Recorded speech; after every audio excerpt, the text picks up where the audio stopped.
Good morning, everybody. My name is Connor Flanagan. I'm the Director of Education here at the Southampton History Museum. And this morning, I am joined by my coworker here, Mary Cummings, our archivist here at the museum, for her lecture on Grace Hartigan, a local artist of some acclaim who actually has a current show going on over at Christie's, their new residence here in Southampton on Pond Lane, I believe is technically where their address is, but right on the corner of Pond Lane and Job's Lane. You can go over and check out her show that's going on.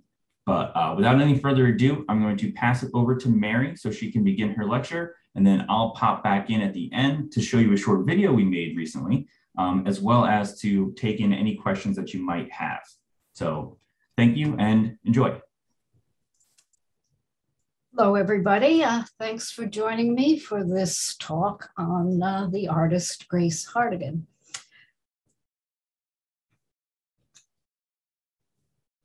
In 1948, Grace Hartigan is 25, newly divorced and studying painting in New York City when she wanders into Betty Parsons' Midtown Gallery, where 17 huge drip paintings by Jackson Pollock cover the walls. The experience will transform the vague artistic ambitions which had led her to take art classes at night into the passionate, single-minded dedication to painting that will define the rest of her life. Yet at first, Grace is not sure she likes the paintings by Pollock, who in 1948 is on the brink of worldwide celebrity as the high priest of the movement that will put America, and specifically post-World War II New York, at the epicenter of painting's avant garde. But after returning to the gallery repeatedly, Grace emerges with an understanding of why she's been so profoundly moved by Pollock's revolutionary approach to painting. To her, the drip paintings reveal a significant truth, that the paintings and the painter are one and the same, that art is not something one does, it is who someone is, a total life. The summer preceding the Betty Parsons show, while Pollock was experimenting by dripping paint onto canvases placed on the floor of his spring studio, Grace, newly divorced and pleased to be free, was living in New York. The first of 4 children, born in 1922 to middle-class parents, she had wasted no time in leaving New Jersey behind, achieving her escape in the time-honored way by a marriage. The year after she finishes at Milburn High School, she and her new husband, Robert Jations, set out for Alaska. But they stop in California and they stay there. Jasons encourages Grace in her early efforts to paint. When Jasons is drafted into the military in World War II, Grace and their son Jeffrey, born in 1942, return east where she finds work in Newark as a draftsman in a war plant. Her commitment to art has only grown stronger, however, and when Jasons returns after the war, he finds his wife living in New York City with her painting instructor, Isaac Muse. He sues for divorce on grounds of desertion. Grace makes her liberation complete after fighting with Muse over Pollock's strip paintings, which he considers a bad influence on her. When he orders her not to paint abstractly, they break up and she moves out. Wanting only to be free to find her own artistic path, she quits her job, sends her son to live with his paternal grandparents, and finds her own apartment, a cramped walk-up where, unencumbered, she vows to, quote, paint every day of my life.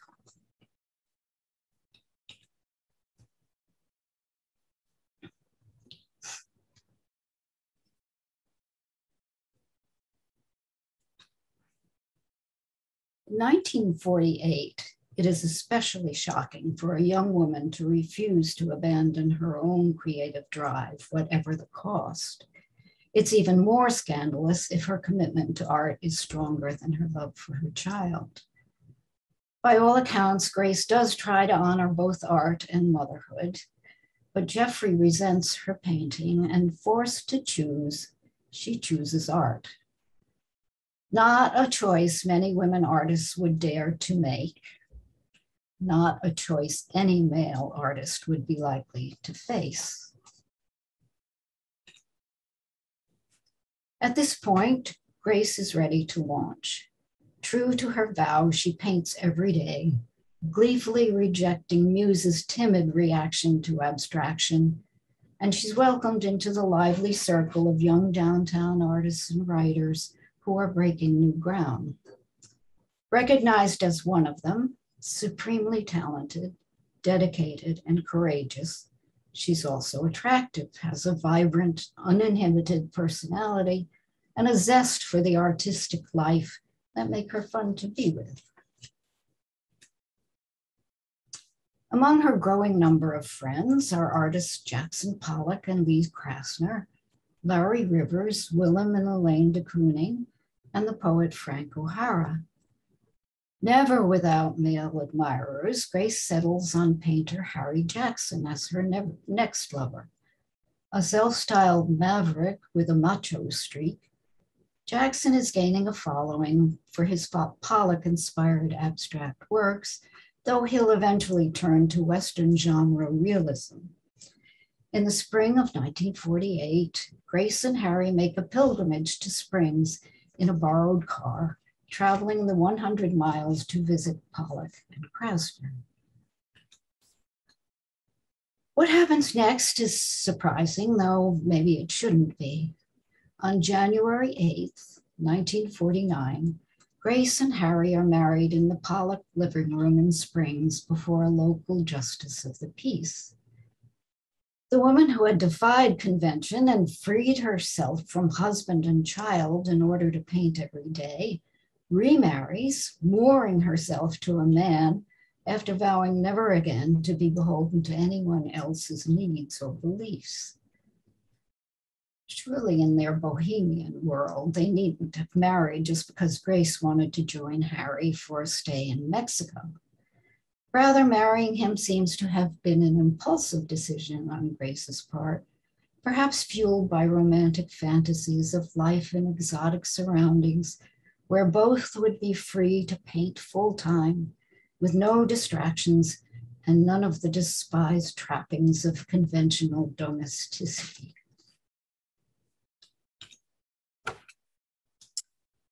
Grace and Harry find housing in San Miguel de Allende, but the idyll ends almost before it begins.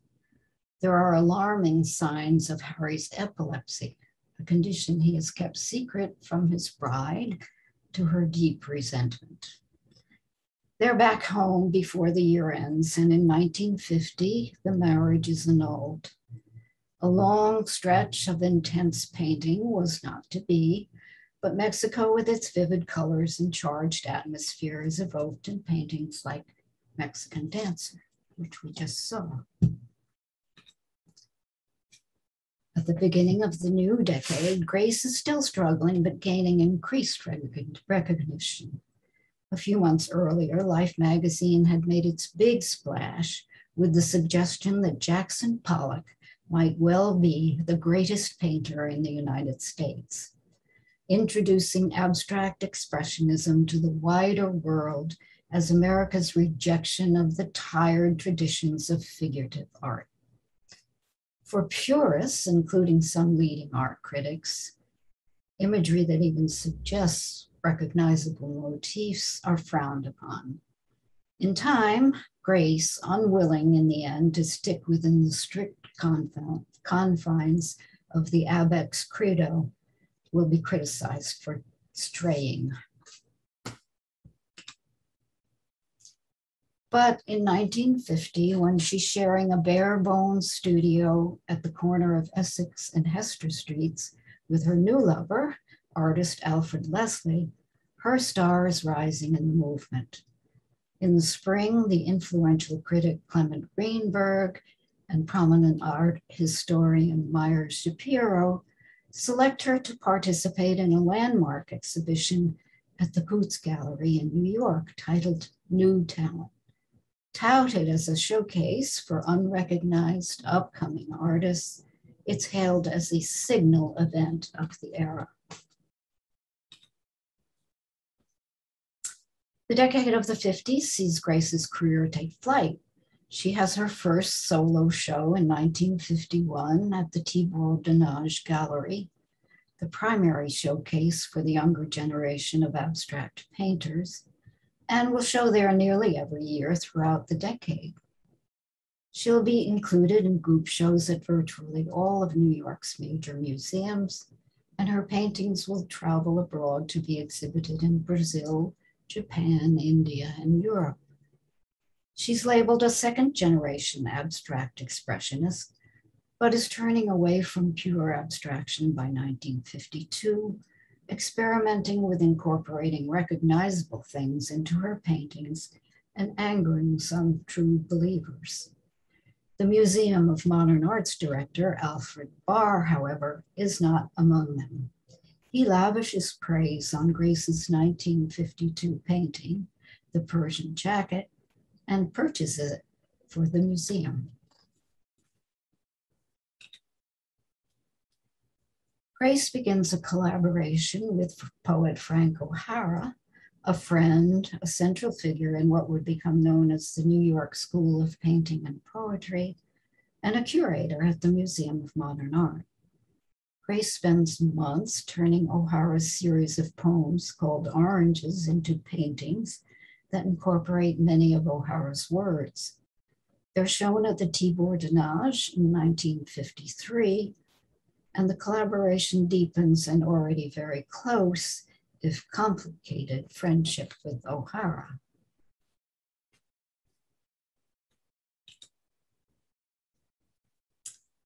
At just 33 at mid-decade, Grace has status in the art world, even celebrity. Her dedication to work is as intense as ever, but she's also part of the rowdy crowd at the storied Cedar Bar, matching the men drink for drink and holding her own when the art talk turns intense. She has numerous affairs and generally lives in the spirit O'Hara attributes to her in one of his poems. Grace, to be born and live as variously as possible.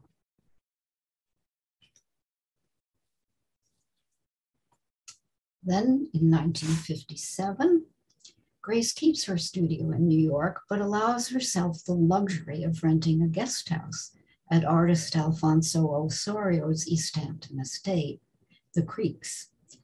By that time, several artists have preceded her, living and working in studios hosted by the wealthy Osorio, who surrounds himself with art and artists. Word has spread of the area's beautiful beaches and countryside, and more artists have arrived, bringing their bohemian zest for life, art, and uninhibited pleasures to the rather staid Hamptons resorts. Grace finds her place among friends and falls in love with life on Long Island. She paints a series inspired by nature and landscape, which she later disparages, but she's also inspired by modern man's bold imprint on nature.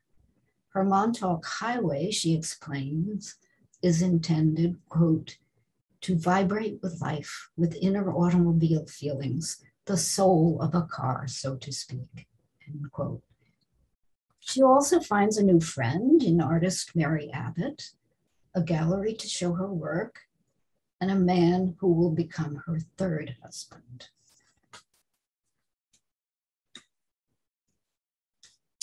As the decade progresses, Grace receives increasing attention in the press and is selling just about everything she paints. Life magazine and Newsweek both beam their spotlight on her, with Life hailing her in its photographic essay, Women Artists in Ascendance, as the most celebrated of the young American women painters. In an interview with Grace for the Saturday Review, the prestigious author, critic, and connoisseur, James Thrall Sobey, praises her remarkable talent and work and singles out her Long Island paintings, Montauk Highway and Shinnecock Canal, for special mention. She's selected to show in the American Pavilion at the Brussels World's Fair and MoMA's traveling exhibition, The New American Painting.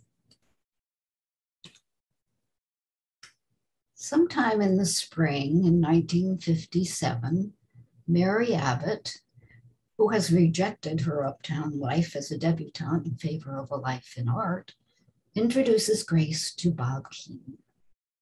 Keene had arrived in Southampton a few years earlier and opened the village's first year-round bookstore in the old Pelletreau Silver Shop, now a property of the Southampton History Museum. Assuming the role of the dashing young bachelor, he seems just the man to stir things up in the quiet community. When the shop can no longer be contained in the tiny building, he moves further south on Main Street and decides to fill another cultural void, turning his bookshop into a sometime gallery. With no other local galleries as competition yet, Keene has his pick from among the growing group of downtown artists summering in the Hamptons and exhibits works by the likes of Larry Rivers, Willem de Kooning, Jackson Pollock, and, fatefully, Grace Hartigan. Keene, who died in 1998, is best remembered, at least locally, as a curmudgeon, the Southampton town historian who mourned the loss of the summer colony's old guard society back when the local caste system was solid. But in the 50s, Grace could be forgiven for seeing something more exciting in the man who had only recently caused a furor by displaying Larry Rivers' nude painting of his 14-year-old son. Keene caves into the shocked villagers and removes the painting, but not without some defiance. He posts a sign advising that the painting can be seen on request. It's also likely that Grace, though not without other places to show her work, is nevertheless grateful and impressed by the several shows Keene mounts for her in his gallery, a coveted venue now for the artists on Long Island who are seen as at the leading edge of contemporary art. Keene accompanies Grace on her first trip to Europe, and they make their local headquarters in the rambling house in Bridgehampton that Grace has purchased, known as Ludlow Grange. As always, Grace works hard in her studio, but finds time to join the antics of her high-spirited circle of friends. The writer-photographer John Jonas Gruen hosts many of their lively gatherings in Watermill, and he took this photo where Grace, front and center here, often joins in, though no one seems to have thought to invite Keene.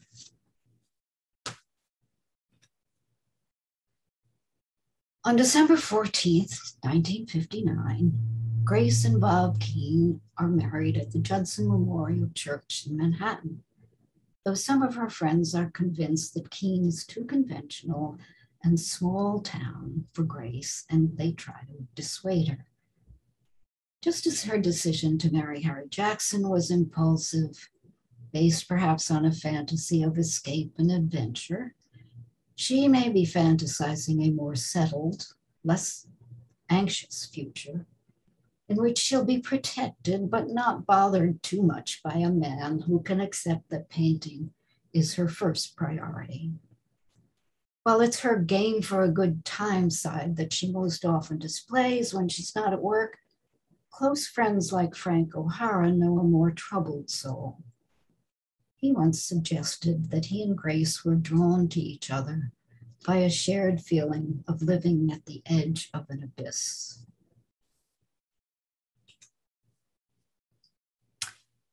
Before long, Grace has confided to at least one friend that she's disappointed in Keene and in her work, which she says has become too easy. We'll never know if the union with Keene might have survived longer had she not met in the fall the man she would describe as the love of her life. The man, Dr. Winston Price, a brilliant epidemiologist at Johns Hopkins University in Baltimore and a collector of contemporary art, had purchased Grace's 1959 August harvest and asked to meet her.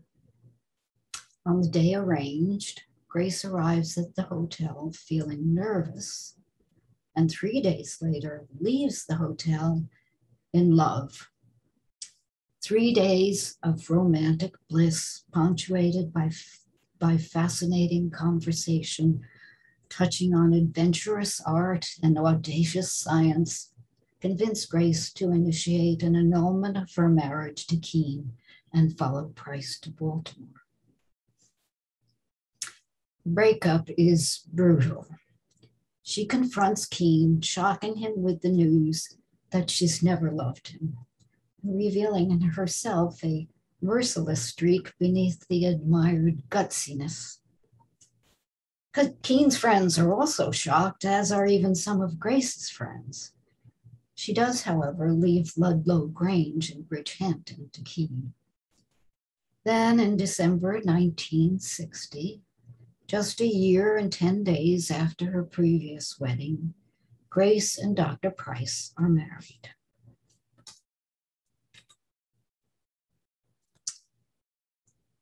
Grace is a fish out of water in Baltimore, which in 1960 is a conservative backwater where the streets are dangerous and the social life of the upper classes revolves around bridge parties and club life.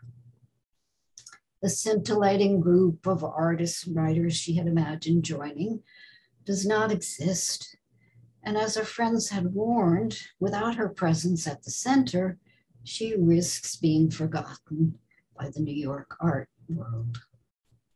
But she loves her husband and carries on, finding a studio in a deserted factory where she's able to keep painting in an environment psychologically distant as possible from her stultifying bourgeois Baltimore neighborhood. She begins making watercolor collages like Marilyn, which she calls an expression of the world's social, moral, and cultural malaise.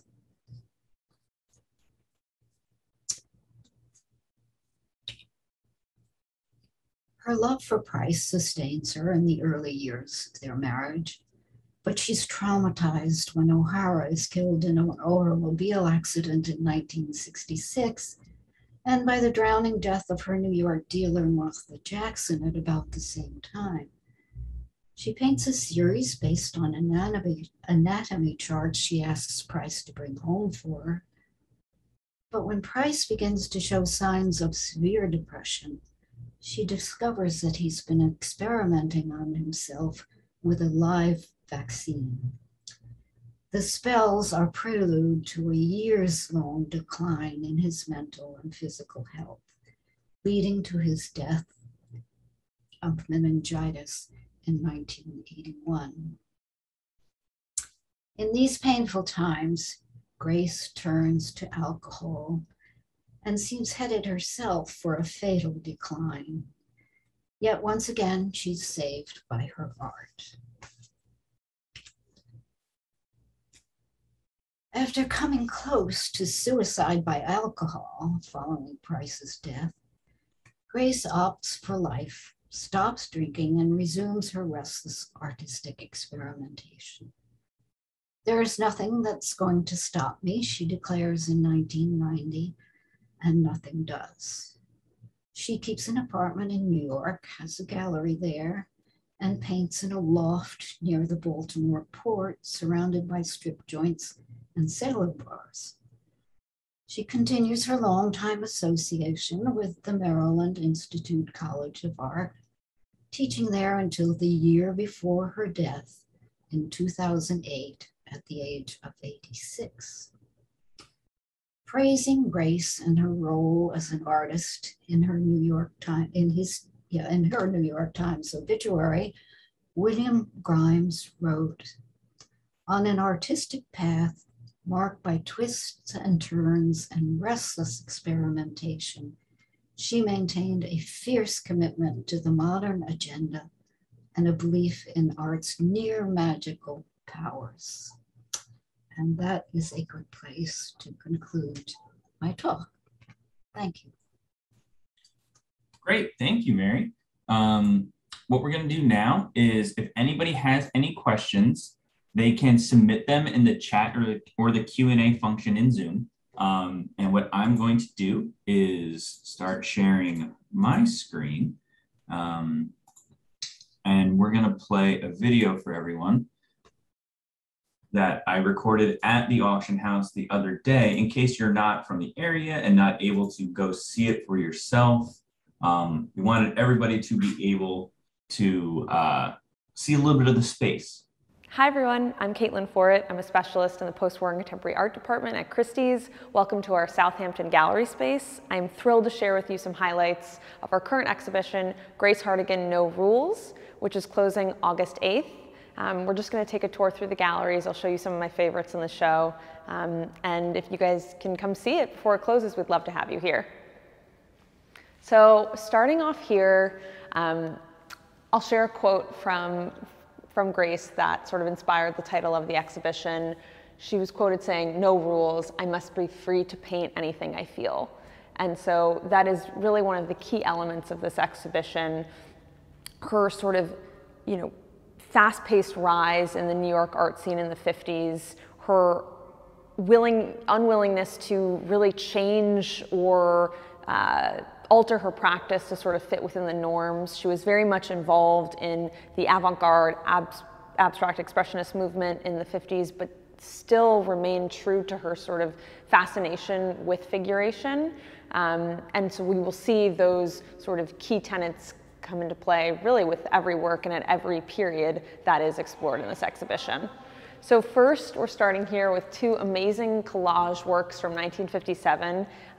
You'll see in the lower right corners, they're inscribed EH for East Hampton. So she was in the Hamptons when she made these works. And they're they touch upon what Grace is known for as being really fascinated with the pop art movement and in many ways a sort of pioneer of pre-pop art. And so her fascination with media and the way that infiltrated aesthetics and the fine art movement is very much at play here. But what you also see are the colors and the moods of the Hamptons landscape, very much inspired by water, by nature, by her surroundings. And so we are thrilled to have these here to sort of touch upon how she was directly influenced by the Hamptons landscape.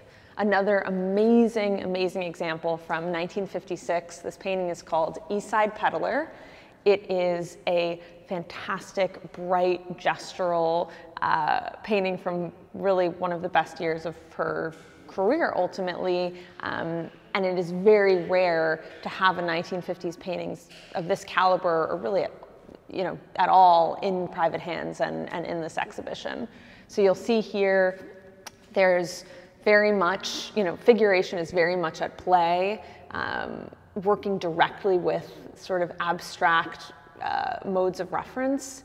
She's quoted in her diaries saying, she was sitting in her East Village apartment, looking out her window, and I'll paraphrase, it would be really interesting to capture what I'm seeing outside my window. And so what you see here is sort of the hustle and bustle of the city, vendors, workers, the movement of the streets, really sort of inspiring her to sort of capture that vivacity that comes from city life. So we're thrilled to have this work in the exhibition. Coming along here are three other amazing examples from the late 50s and early 60s. We'll start here. This work is from 1959. It's called Kansas. It was referenced in her 1990 monograph, published by Bob Madison, as Whereabouts Unknown. And it has really been, sort of a rediscovered work that had been off the market for several decades. It's referenced in this monograph because in the late 1950s, sort of on the cusp of the 60s, right before she actually moved to Baltimore, she was very much inspired by landscape and sort of nature's colors and vibrancies and textures. And what you see here is just an extraordinary interplay of colors and layers and gestural painting, which, you know, you can see then take place in the 1960s as well. And you can just sort of savor her hand in these. She has just amazing depth perception and amazing you know, use of coloration. So they're really just extraordinary to see in the flesh. Over here we have a collage from 1960. You can see here the way that her collage work sort of played directly into her realized paintings as well. The use of layering, the use of gesture, the use of material to sort of capture a mood. They're very much, it speaks to Grace's deep, deep dedication to the process of painting. And so it's a fantastic example as well. Taking a walk through here, I'll show you another section of the exhibition.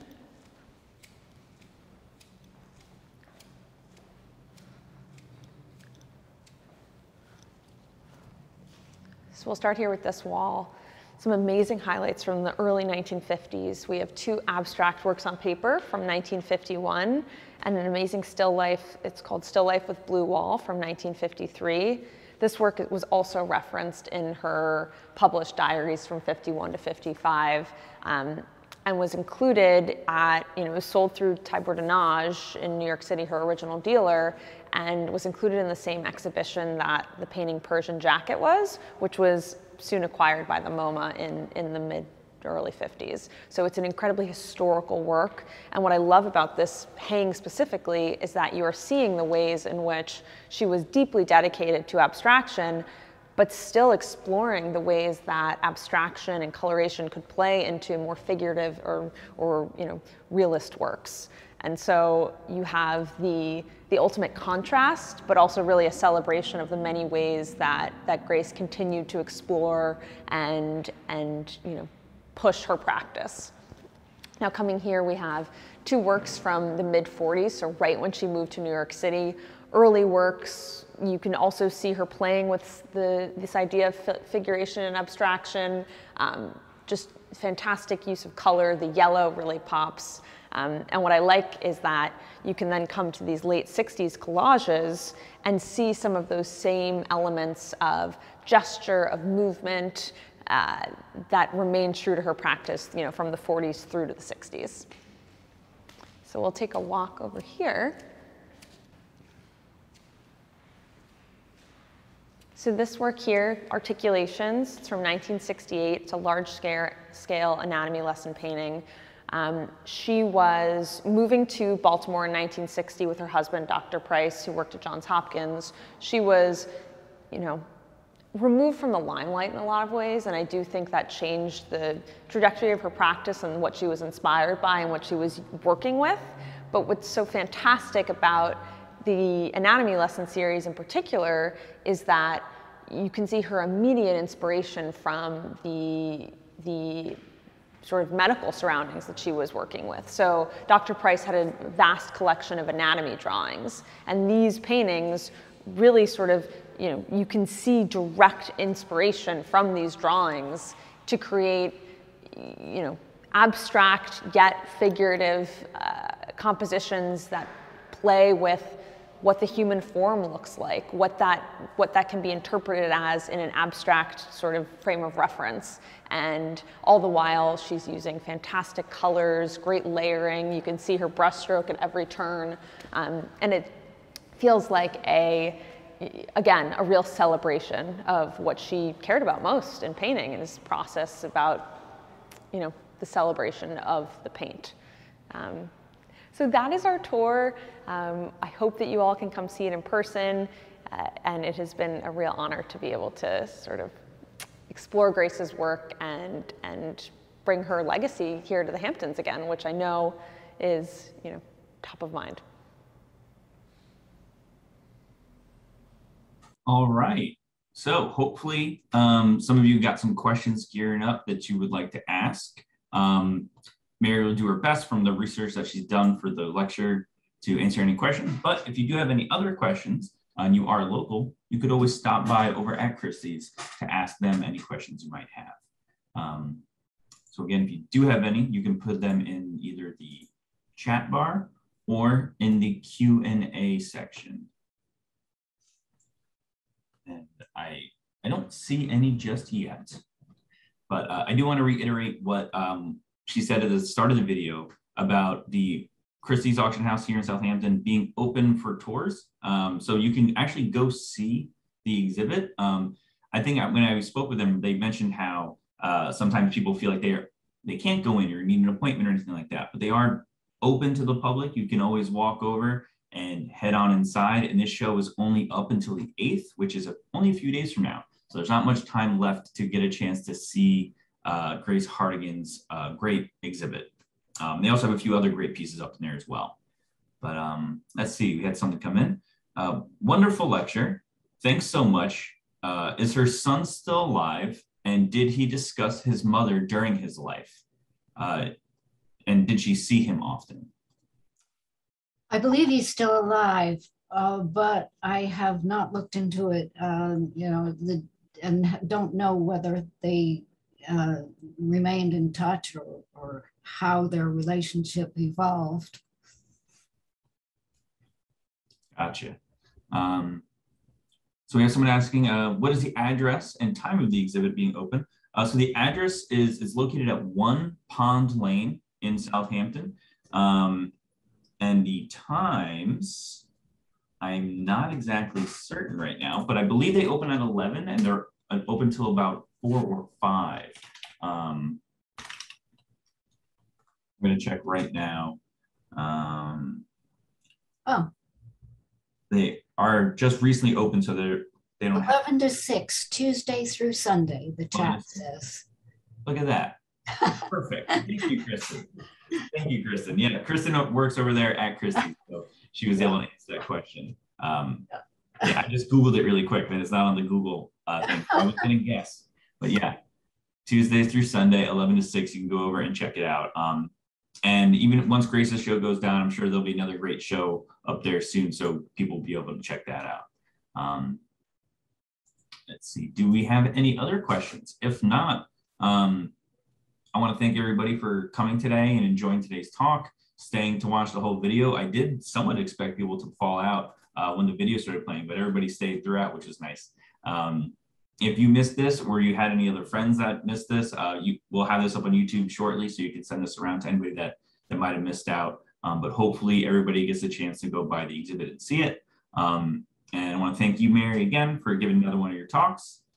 And hopefully everybody can check out our website, southamptonhistory.org, and you can see all of our next upcoming programs and lectures. And with that, we'll see you next time, everybody. Thanks.